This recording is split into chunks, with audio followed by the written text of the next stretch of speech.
You're busy, you've got a decent practice, but nobody wants to be decent.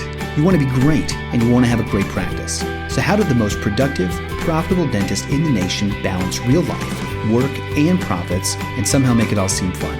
Well, it comes down to simple, everyday practices. So grab a lunch, join us as we chat with top clinicians and influencers to discover their formula for uncommon success. Are you ready? Then it's time to explore everyday practices with Vicki McManus-Peterson and Dr. Chad Johnson.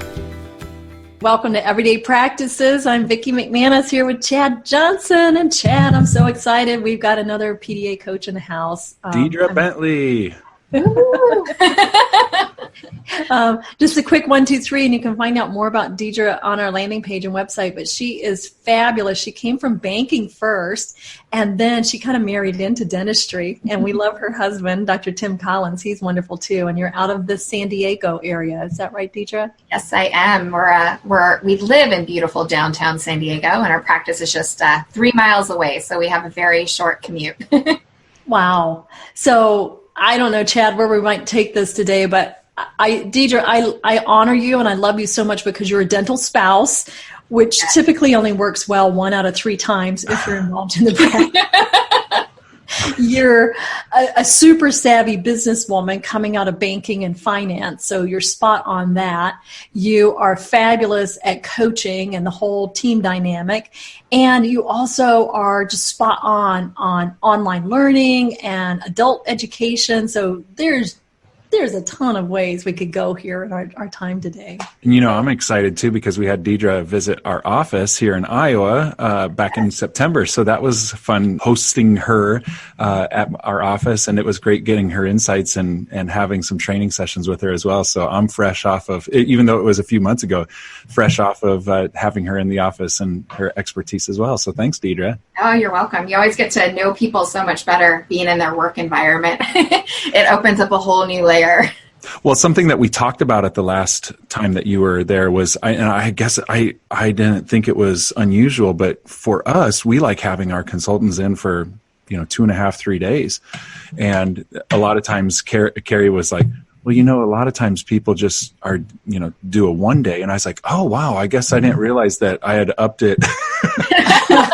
But, what turned into, let's do a day and a half. And then, no, we got to do 2. And then it turned into 3. And each time she'd be like, well, it's going to cost extra. And I'm like, yeah, but it's worth it, and it really does prove to be worth it. Because as you know, from an in and out within 24 hours is kind of like, okay, so go do that. And then, there's a little bit more accountability and fact finding on the front end and on the tail end of a 2.5 or 3 day kind of trip, even though that might not be feasible in every office. It sure is advantageous for you as a coach. Is that right? Right. Yeah. I mean, the longer that you can be in there, the more you can be observing, and then also on the spot coaching, the deeper you get to really go. And when you're in there for a longer period of time, you just start peeling back the layers. You move from that surface. I feel like on the first day you're in there and you're watching people, we're all putting our best foot forward, right? And then as time goes on, I think that instinct to put that best foot forward, it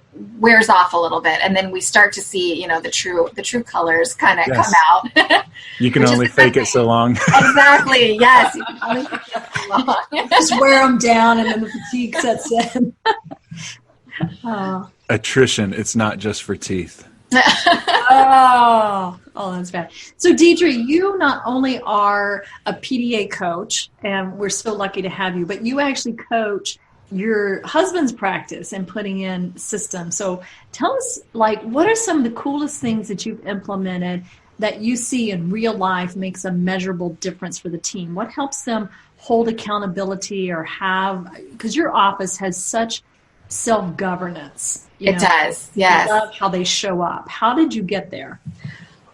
Training. I would have to say you have to invest your own time with your people. I mean, speaking honestly, we went through a period where we had a huge amount of turnover, and that kills the practice. It kills my husband, it kills me, it's going to kill the entire team because we're always having to constantly, train up those new people. So definitely training is one of the secrets, taking the time, investing. And from a leadership perspective, being there with your team as much as possible. Like today, we were just doing some training in iTero, and you guys can't see me, but I'm actually in scrubs because I went in there because I was going to scan, I was going to learn how to do all these same things with my team. So I think it's being there and being with them shoulder to shoulder and being curious. Wait. Let me pause you right there. So a doctor is more successful when they're involved in the training with you. They're not just hiring you as a coach to come fix my team. Right. Yes. I would say the most successful doctors that I've had the honor of coaching are the ones that say, I want to roll up my sleeves. I want to work on myself. I'm going to work on my leadership. I'm going to work on my own communication, and I'm going to be there with my team as they work through their things also, so I think that hands down is the most successful doctors are willing to be humble and put the work and effort in also. So Chad, is that true for you? Have there been times where you've really jumped in and participated and other times where you didn't? And could you see a difference? No. Well, there aren't times when I don't participate so far as the way that I see it. I suppose it'd be interesting to ask my team otherwise. But I am hands-on, and the tough thing is I have to come to the mirror and look at myself when I'm wanting to point through a window, at the team as I've evolved. And yet I need to reflect and go, shoot, I'm not communicating what I want. It's like any relationship where, you can be frustrated that you're not getting what you want out of it. But it's like, have you set those expectations, and have you put them forth so that way you've communicated that well? And there have been times when I say, unfortunately, I'm not bringing my best. So why in the world would they, if I'm not leading with the best? So I've been there. Yeah, I've been there. Chad, you may have just come up coining a new phrase here for an everyday practice, which is the two-way mirror. Yes. Right? So on a two-way mirror, there's something on the other side. Your team can see you, but you see the mirror. So before you look, I love that. I've got to look in the mirror before I point through 1987, Michael Jackson, Bad Album. Man in the Mirror. Mirror. All right. Why don't you post out that song along with the podcast this time? That's a good theme for this. But yeah, Deidra, did you notice when you came into our office, that my goal was to, make sure to show up. And I, even when we first did our podcast recording, that I told you, you can feel free to speak freely about what you've noticed within our practice and whatnot, because I didn't want you to feel as though you had to censor it. Because the truth is, there's stuff that I need to, look at the mud on my shoes, or whatever kind of analogy that you want to bring. But when there's mud on your carpet, you got to look your family over, but you got to look at your own shoes too, so right. All that stuff, Yeah, no, you were an open book. Tell me what you see. Tell me what I'm doing. That's the openness that I think, great doctors have, is the ability to say, help me be better. So Deidra, in your experience, is there, there's definitely life cycles in a business, right? So your practice with Tim has matured. You've gone through that phase of team turnover, which can be really scary, right? And it's exhausting. Yes. It's been kind of ironic though, like 20 years of consulting, every time I see team turnover, I see growth. Mm-hmm. And I think once not that you want to intentionally fire people so that you think that's a magic bullet to growth, but it does happen because there's new opportunities to train it freshly. Are there differences between age groups though? Like baby boomer, Gen X, millennials, do you see differences in the needs and how they approach life? Oh, you definitely see the different needs and the different life cycles of the practice and the doctors that are in there. I personally, through my coaching career so far, have coached a lot of younger doctors. So a lot of those doctors, maybe 2-3 years out of dental school, and I love coaching them. I think that they have such interesting perspective and so much energy and passion for what it is that they're doing. So those are, kind of the ones that I love coaching right now. But definitely very different from doctors that are like my husband, and he is, definitely in that more mature category, where he isn't coming in being like, oh my gosh, I heard this greatest podcast, or let me show you this thread on Dental Town. Or I'm trying to picture Tim doing that. No, he would not. He would not do it. But the energy that the younger doctors have is kind of in great contrast, in a good way, to him. That's great. Hey, so with these young doctors, what helps them accelerate? You know, there are times when you think, okay, in the next 10 years, they're going to get it, you know, over time and stuff like that, whatever that means, you know, but they'll come to their own. But what helps a doctor accelerate from taking 10 years to get to that point to, wow, they got to that point in really only about a couple years? Yeah, I think it would be taking a step back and realizing that there are proven systems that exist out there and that they need to have the patience to trust those systems just a little bit. You know, they're on the information superhighway. There's information coming in all different directions, which is great. It's powerful. Like that curiosity is going to move them forward in their career. And it can also be a huge distraction. So if as they're getting information and we try to start working, you know, into our proven systems, they're wanting to kind of push back against some of them a little too hard because there's this new concept or new idea that they want to test out. It can be a lot of distraction that takes them off that path.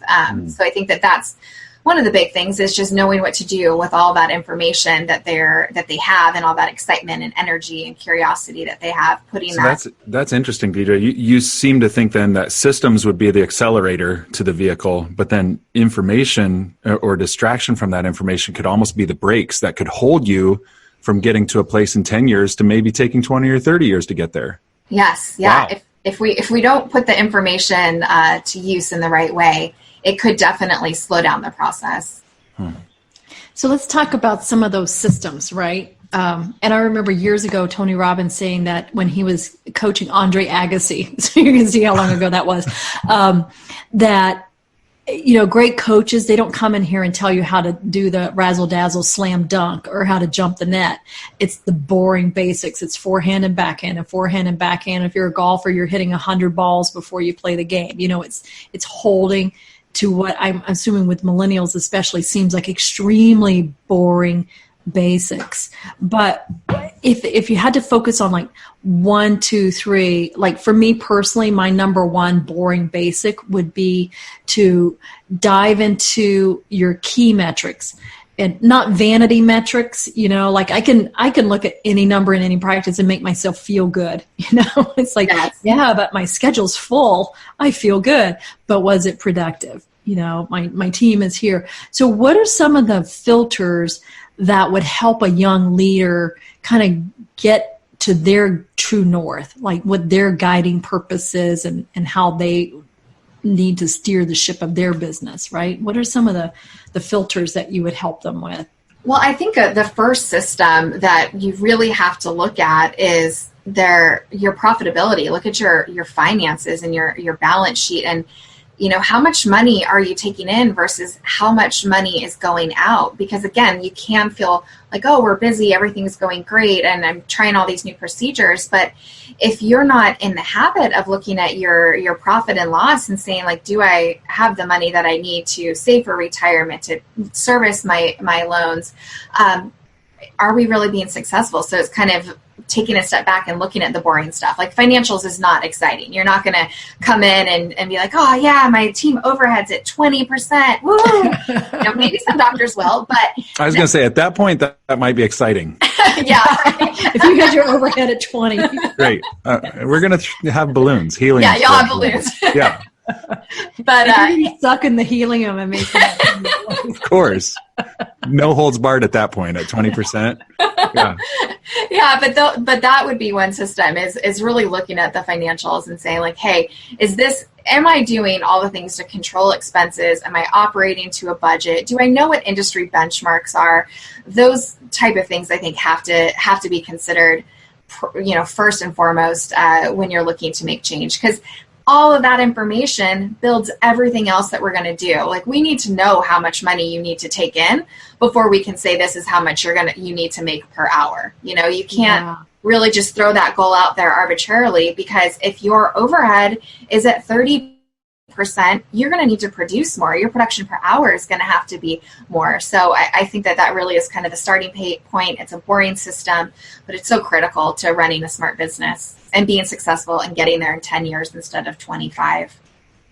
I love that because, and the benchmark shift, that's what's so hard about just looking up what should my overhead be, right? Because your overhead in a scratch start business, those first 2 years, it's 140%. Right. Because you have all this debt, right? Mm-hmm. And then you hit that $600,000 milestone, that $1 million milestone, that 1.2, 1.3, 1.5, the benchmark shift. I'm okay with 30% overhead if you're properly staffed and you're growing, right? And then you can timeline out on my growth path. Then it'll go from 30, 29, 28, 27, 20. I think the harder part, if we're talking staff overhead, is it's when you've got the team that's been together a long time and your benchmarks are still high and you don't want to make those tough cuts. Right. And you figured out that in your marketplace, you probably are tapping all you can tap, Vicki, I'm sorry, you're breaking up. I can't hear you. No, I'm just, I feel like you're... And if Shonda's listening to this, your job is safe. I feel like you might be speaking to someone. No, I'm not saying that. No, I'm saying it's hard for me. And in my neighborhood smiles practices, right. Oh my God, my favorite office that I coached, our team overhead was 28%. That's the best I could ever get it, because I had 2 long-term hygienists who had been there 15 years plus. They deserve every dollar they were paid. They were laser certified. They did the microscope. They go above and beyond. And so you had to look at different metrics. And I started looking at, yes, I'm a little off on their production to salary ratio, but I also looked at what they treatment planned and what they diagnosed into the restorative side of the practice. Mm-hmm, the intangibles. Right. And I'm like, what is the difference? So yeah, I could get a cheaper hygienist and then that would balance that ratio. But what does that do to patient relationships? And what does that do to the doctor's exam time? What does that do to getting people the care that they need? So co-diagnosing. So sure. Chad and Deidra, how do you balance that out? I think these are really tough decisions. Yeah, I think for me, one of the systems that we do in our office, and I just got finished putting them together for my practice, is doing a compensation review, right? And so I have an amazing hygienist. It is all those things that you were just describing. And she's very well compensated, great benefits. And you're in California. I was going to say, I'm in California, so my overhead will never be, or my salary here. Exactly. Yeah. They're very well compensated, but what I can do is I can look at the offset, so it is actually looking at everything that she brings in. It's looking at how many times her name appears, like in our Yelp reviews or our Google reviews. That's where I'm able to balance it. And also her and I being on the same page. So being able to say, look, this is what we're doing for you as a practice total. When we take all your benefits, we put all that together. It's not just that dollar per hour wage that we're paying you. It's all this other stuff too. So that creates appreciation in her for us. And then we're able to appreciate what she does just by looking at, what our patients say about her, what the reviews are. It's a way to balance it. And her numbers aren't going down, right? So that's the other good thing too that we watch. Her numbers aren't going down. Yeah. They continue to go up, and that's a trend that we support. And Deidra, what I consider is urgency, in that if I were to want to change my staff overhead by 1 percentage point from 30 to 29 or from 27 to 26 or whatever you were trying to get to, the question would be, in order to get there, if I needed to get rid of someone, would it be worth that 1%? I mean, that's a valid question. And sometimes the answer might be yes for some people. It's, would you rather have anybody else but that person and save the 1%? Right. Yeah. Okay, well, now there's urgency and you should make that choice. But when Vicki, you and I have looked over my P&Ls and whatnot, and we say, man, it'd be nice if we could get that 2 percentage points more under control. Right. And sometimes, well, as you can naturally tell, I just go, I suppose I'm losing out on that 2% profitability, but at the cost that my other choices at the cost of getting rid of them, I don't think it's worth it to me. And that's when you've got your decision. I mean, that's how we make up our mind. Yeah. So I love how this conversation is like really bringing up some of those invisible, intangible values of your team, right? Because there's more to it. The balance sheet, the profit and loss, that is ground zero. That is the core. And then Chad, you and Deidra both are helping me to kind of put words to how do you make a good decision around that. Mm-hmm. So you start with the numbers. If it's way off, then you have to have a value conversation, right? Yeah. And if it's close, then you start looking at, and where else are they a good team player? Do they support others in the practice? Do they support patients? Do they support good reviews? Are they helping our marketing efforts? Are they helping with the diagnostic efforts? Do I feel good about giving up 2 percentage points of pay to myself directly in order to compensate them for how they're helping me achieve the most? Stuff like that. Yeah, absolutely. Exactly. Yeah. And then you can grow from there. Ooh, this is good stuff, not just for early career doctors, for every dentist out there. I think profitability seems to be the drumbeat this year. Have you heard that more, Deidra? It's like, production's great, but with my write-offs and all that, what do I really take home? Well, I feel that, as a personal goal. I'm like, I am figuring out, this profitability for my practice. I have all the knowledge, all of the great resources with PDA. So, it's definitely for me taking it to the next level in my own practice with my husband and really focusing on that. So it's definitely a theme in my life. I love it. Deidra, you'll be proud of me. In our office, as of February 1st, we got rid of one of our PPOs. I'm so excited. And I just, right before this, wait, that was like 5 days ago, 4 days ago. I know. Yes, I know.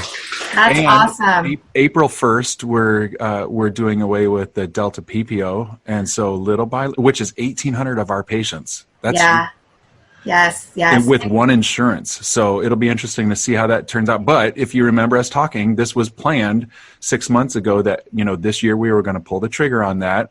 And here we are. I mean, if you don't plan it, it's not going to happen, right? Yeah. It was a strategic plan. I mean, we spent a good amount of time training your team around communication skills, talking to patients when going out of network. So it was a very strategic plan, Chad, and I'm very happy to see it getting executed. Yes. And are you also, I haven't checked in with you on this, Chad, how's it going with your fee-for-service marketing and attracting more cash-paying patients and memberships and things like that? Is that? I really actually think our radio ads are helping us the most this year. I'm never satisfied though. So when you ask that, I'm like, I mean, it can always be better. I mean, who says, it's so good that I think I'm going to dial it back some. So I think we're in a healthy position. I think I could always take more, but I'm liking the kinds of patients that we're bringing. And I think also what's interesting is that when you do take a PPO or you do take multiples, that your office time is saturated with those. So it's tough to fit in the people that would be interested in taking the services that you want to provide. But you're unable to see them because you're so busy and so full of the people that don't really care about you. They care about the fact that, you're in network. And I've seen that with a couple of letters that I've got just recently, having gone off of the one PPO, is someone that I've known for 20-ish years. He said, sorry, we're going to go to a dentist that's closer. And here's the guy we're going to. We love you. If you ever join again, we'll come back. And I thought, I'm not going to, but I'll see you, and I'll see you around town. And it's no hard feelings. And you've got to have that attitude, Yeah. One of my greatest tips for when patients do, when you're going through this transition, and if patients say, I'm going to go to some place in network, is what I usually like to say to them is say, we understand, and I hope you find a dentist that you love. And if you don't, we would love to have you back. And it's amazing. I mean, we're a full fee for service practice. So we do get people that say, I want to try to find somebody in network. We see those patients back again. They go out there, they kind of try to see what else is out there. But we plant the seed. We plant the seed by saying, I hope you find somebody that you love I hope you find somebody you love just as much as us. And if you don't, we'd love to see you back. And it's ties a nice little bow on the relationship that we've had there with them. Yes, it does. That's a good little nugget right there. It is. Thank you. We did that in Atlanta in a practice I was in years ago. And I would say that we had a gain back. We tracked it intentionally for 1 year. And we had a gain back of about 30% of those patients. Wow. Yeah. And so what we did was we kept them in our ReCare system. This was back in the day when you mailed the postcard. Yes. And it might be a great strategy for you in Iowa too, is we never took them out of our ReCare system. You already have the address and the name. You already have the so name and the easy. address, and we created a special card that said, although we know that you've moved on to a different office, you're still part of our family. If you've ever had problems scheduling in your current office and you need us, please give us a call. So we actually just pointed out the problem, and we sent it to them on time for their recare visit. Now, see, if you did that in a dating relationship, it would seem really cruel, you know. But right, but in business, that's savage genius right there. It's awesome. Well, so let's say that we had 200 patients move on. Right. We had 60 win-backs, and they came back fee-for-service out of network. Yes, happily. So they came back as a higher value relationship for us, and it was wonderful. We also did that for college students who moved away. And we would keep them in our recare system, and we sent it to their parents' house. Yes. And if we sent 2 cards, one to their parents and one to them, so that we would catch them. And we were always geared up for that because we had a high college population. We had a patient base that had college age kids. So it meant a lot to the parents that we had those small kind of concierge touches. And I think, Deidra, you're so good at that fee-for-service conversation and those lagniappe moments, those above and beyonds, you know, that keep people tied into the relationship. Right. Yep. Focus on the relationship, and you will stand out. Yeah. So Deidra, oh my gosh, our time is coming to a close, but you covered a ton of ground already, right? You had great tips for millennial doctors and mid-career doctors. We talked about moving a little bit from PPO to fee-for-service. Congratulations to you, Chad. Deidra, is there anything coming up that's like, ooh, here's another juicy nugget that I really wanted to share before we close? Not that I can think of. Gosh. I guess like the one thing that I would circle back to for new doctors is, and I kind of touched on this just a little bit, but be open to working on yourself as far as your leadership and managing your people, right? Because you're going to have teams for your entire career. Your teams are going to take you to that success point. So, it's great to look at what does the dental world offer me, but find a leadership guru that you want to follow. Read those books, because that makes, read those books, ask questions, get curious in that area, because the better you can get at inspiring your team and motivating your team, the better they're going to serve you, the better they're going to serve the practice goals. I love that. All right, Chad, you got any more questions for Deidra? I do have a question for you, Deidra. But I think you've answered it before, but we'll just make sure to circle back to it. Bacon or eggs? Bacon. Bacon. Well, listeners, doctors, office managers, teams, everything like that, we're thankful for you listening. We just appreciate your viewership, or whatever, your listenership, your podship going on your iPodcast broadcast. So thanks for listening. Y'all have a great day, and bacon it is. Bring your lunch or take us to the gym again next week to improve your everyday practices. Also, subscribe on iTunes, follow us on social media, and sign up for our email list. Now get out there and win with everyday practices.